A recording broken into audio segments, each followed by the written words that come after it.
કેમ છો વિદ્યાર્થી મિત્રો? ધોરણ 10 ગણિતના પ્રકરણ ત્રિકોણમિતિ અને ત્રિકોણમિતિના કેટલાક અગત્યના પાયાના ખ્યાલો એના પ્રથમ ભાગમાં આપ સર્વેનું સ્વાગત છે. મિત્રો, ત્રિકોણમિતિ મતલબ કાટકોણ ત્રિકોણની જ્યારે વાત હોય ત્યારે આપણે સૌ જાણીએ છીએ કે કાટકોણ ત્રિકોણમાં કાટખૂણા સિવાયના બાકીના બે ખૂણા લઘુકોણો હોય છે અને આ લઘુકોણની સાપેક્ષે ત્રિકોણની બાજુઓના ગુણોત્તરને ત્રિકોણમિતિય ગુણોત્તરો તરીકે ઓળખવામાં આવે છે. મતલબ કે ત્રિકોણમિતિય ગુણોત્તરો એટલે ત્રિકોણની બાજુઓના ગુણોત્તરો. હવે એના નામ અને એના સૂત્રો વિશેની પાયાની સમજ આપણે આજે મેળવીએ.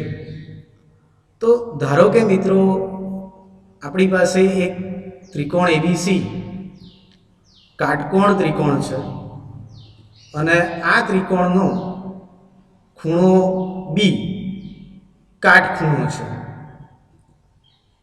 અને એના લીધે ખૂણો એ અને ખૂણો સી એ બંને લઘુકોણો થશે અને આ જ લઘુકોણોની સાપેક્ષે જે તે બાજુઓના ગુણોત્તરોનો વિચાર આપણે કરવાનો છે.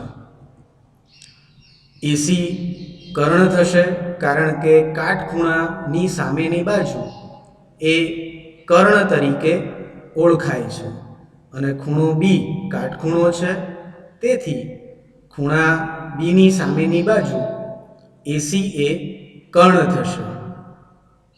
તો આટલી બાબતો આપણે કાટકોણ ત્રિકોણ વિશે અત્યાર સુધી જાણતા હતા. હવે વાત કરીએ તો પહેલાં આપણે ખૂણા એના સાપેક્ષે વિચાર કરીએ.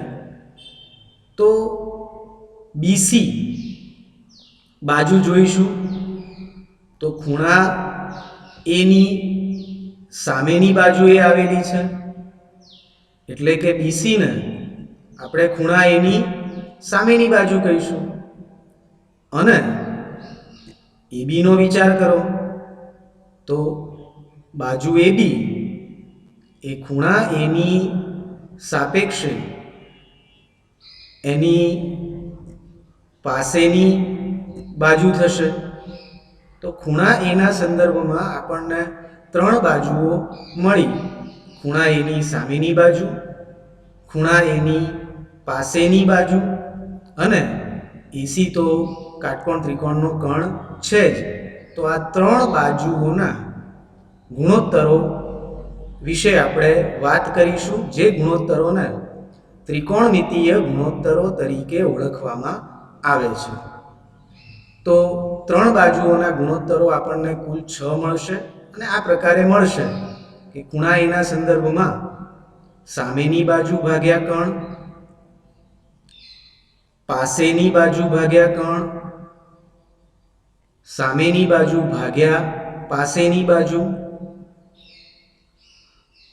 કર્ણ ભાગ્યા સામેની બાજુ,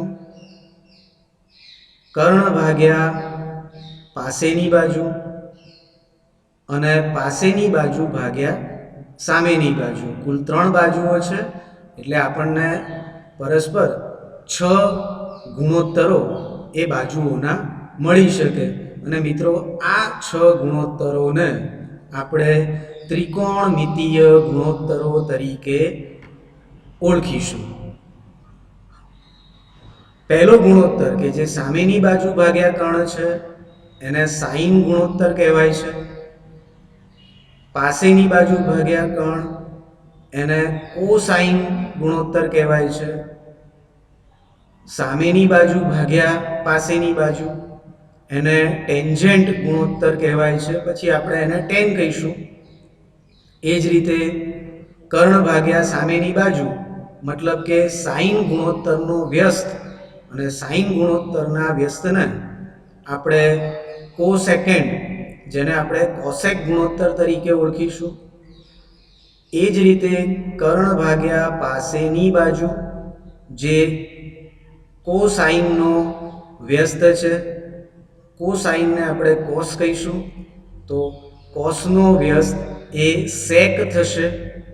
અને એ જ રીતે ટેન્જેન્ટનો વ્યસ્ત કોટેન્જેન્ટ એટલે કે કોટ તરીકે એને આપણે ઓળખીશું, પાસેની બાજુ ભાગ્યા સામેની બાજુ.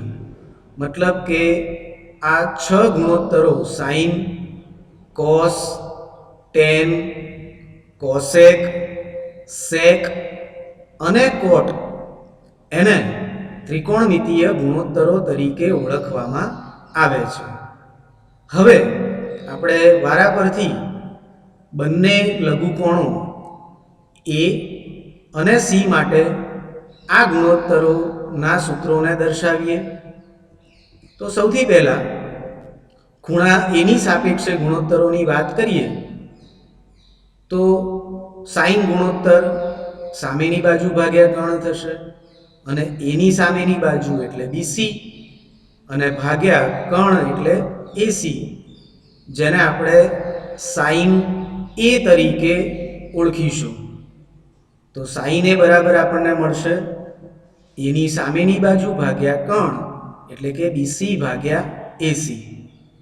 એ જ રીતે પાસેની બાજુ ભાગ્યા કર્ણ, તો ખૂણા એની પાસેની બાજુ એબી છે ભાગ્યા કર્ણ એસી, જેને આપણે કોસ એ વડે દર્શાવીશું. ત્રીજો ગુણોત્તર છે સામેની બાજુ ભાગ્યા પાસેની બાજુ, તો ખૂણા એની સામેની બાજુ છે બીસી ભાગ્યા પાસેની બાજુ છે એબી, તો બીસી ભાગ્યા એબી, જેને આપણે ટેન એ તરીકે દર્શાવીશું. બાકીના 3 ગુણોત્તરો એ અનુક્રમે સાઇન, કોસ અને ટેનના વ્યસ્ત થશે. એને પણ દર્શાવીએ તો કર્ણ ભાગ્યા સામેની બાજુ એટલે કે તમે સમજી શકો છો એસી ભાગ્યા ખૂણા એની સામેની બાજુ છે બીસી, જેને આપણે કોસેક એ તરીકે દર્શાવીશું. એ જ રીતે કર્ણ ભાગ્યા પાસેની બાજુ એટલે કે એસી ભાગ્યા ખૂણા એની પાસેની બાજુ એબી છે, જેને આપણે સેક એ વડે દર્શાવીશું. અને પાસેની બાજુ ભાગ્યા સામેની બાજુ, તો ખૂણા એની સાપેક્ષે પાસેની બાજુ એ એબી છે ભાગ્યા સામેની બાજુ એ બીસી છે, તો એબી ભાગ્યા બીસી, જેને આપણે કોટ એ વડે દર્શાવીશું. તમે જોઈ શકશો કે સાઇનનો વ્યસ્ત કોસેક થાય છે, કોસનો વ્યસ્ત સેક થાય છે અને ટેનનો વ્યસ્ત કોટ થાય છે. વધુ દ્રઢીકરણ થાય એ માટે આપણે ખૂણા સીનો વિચાર કરીએ. તો હવે ખૂણા સીની સાપેક્ષે જો આપણે જોઈએ તો એબી એ ખૂણા સીની સામેની બાજુ આવેલી છે, અને એટલા માટે આપણે એબીને ખૂણા સીની સામેની બાજુ તરીકે ઓળખીશું. બીસીનો વિચાર કરીએ તો બીસી એ ખૂણા સીની સાપેક્ષે સીની પાસેની બાજુએ આવેલી છે, અને એટલા માટે એને આપણે સીની પાસેની બાજુ કહીશું. અને ત્રીજી બાજુ એટલે કે એસી એ તો આ કાટકોણ ત્રિકોણનો કણ છે જ, તો સીના સંદર્ભમાં એબી સામેની બાજુ થશે, બીસી પાસેની બાજુ થશે અને એસી કર્ણ થશે. તો એના ગુણોત્તરો જોઈ લઈએ. તો ખૂણા સીની સાપેક્ષે ગુણોત્તરોની વાત કરીએ તો આપણે હાલ કીધું એમ બીસી પાસેની બાજુ છે અને એબી સામેની બાજુ છે. તો પહેલો ગુણોત્તર લઈએ સામેની બાજુ ભાગ્યા કર્ણ, તો સીની સામેની બાજુ એટલે એબી ભાગ્યા કર્ણ એસી, અને અહીં સીની સાપેક્ષે ગુણોત્તર લીધો છે એટલે એને આપણે સાઇન સી વડે દર્શાવીશું. બીજો ગુણોત્તર છે પાસેની બાજુ ભાગ્યા કણ. તો સીની પાસેની બાજુ એટલે બીસી છે અને ભાગ્યા કણ એસી છે. આ ગુણોત્તરને આપણે કોસ વડે દર્શાવીએ છીએ અને ખૂણા સીની સાપેક્ષે હોવાના કારણે એને આપણે કોસ સી વડે દર્શાવીશું. ત્રીજો ગુણોત્તર છે સામેની બાજુ ભાગ્યા પાસેની બાજુ. તો સીની સામેની બાજુ જોઈ શકો છો એબી છે ભાગ્યા પાસેની બાજુ બીસી છે. તો એબી ભાગ્યા બીસી અને સામેની બાજુ ભાગ્યા પાસેની બાજુ એને આપણે ટેન ગુણોત્તર કહીએ છીએ એટલે એને આપણે ટેન સી વડે દર્શાવી શકીએ. બાકીના ત્રણ ગુણોત્તરો કણ ભાગ્યા સામેની બાજુ. તો સીની સાપેક્ષે કણ તો એસી જ છે પણ સીની સાપેક્ષે સામેની બાજુ એબી છે તો એસી ભાગ્યા એબી. આ ગુણોત્તરને કોસેક ગુણોત્તર કહીશું એટલે કે કોસેક સી. એ જ રીતે કણ ભાગ્યા પાસેની બાજુ એસી ભાગ્યા બીસી જે સેક ગુણોત્તર છે અને પાસેની બાજુ ભાગ્યા સામેની બાજુ એટલે કે ટેન ગુણોત્તરનો વ્યસ્ત બીસી ભાગ્યા એબી એટલે કે જેને આપણે કોટ સી વડે દર્શાવીશું. મતલબ કે મિત્રો જે તે લઘુકોણ ની સાપેક્ષે બાજુઓના 6 ગુણોત્તર આપણને મળે છે. હું 6 ગુણોત્તરને ફરીથી એક વખત તમારી સમક્ષ બોલી જાઉં છું કે સાઇન ગુણોત્તર એટલે સામેની બાજુ ભાગ્યા કણ. કોસ ગુણોત્તર એટલે પાસેની બાજુ ભાગ્યા કણ. ટેન ગુણોત્તર એટલે સામેની બાજુ ભાગ્યા પાસેની બાજુ. કોસેક એ સાઇનનો વ્યસ્ત છે એટલે કે કણ ભાગ્યા સામેની બાજુ.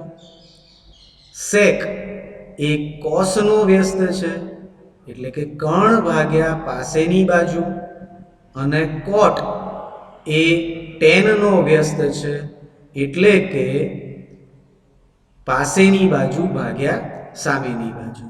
તો પ્રકરણ શરૂ કરતા પહેલા આટલી પાયાની બાબતોનો આપણને ખ્યાલ હોવો જોઈએ. ચોક્કસ તમે સમજી શક્યા હશો. ફરીથી મળીશું. ધન્યવાદ.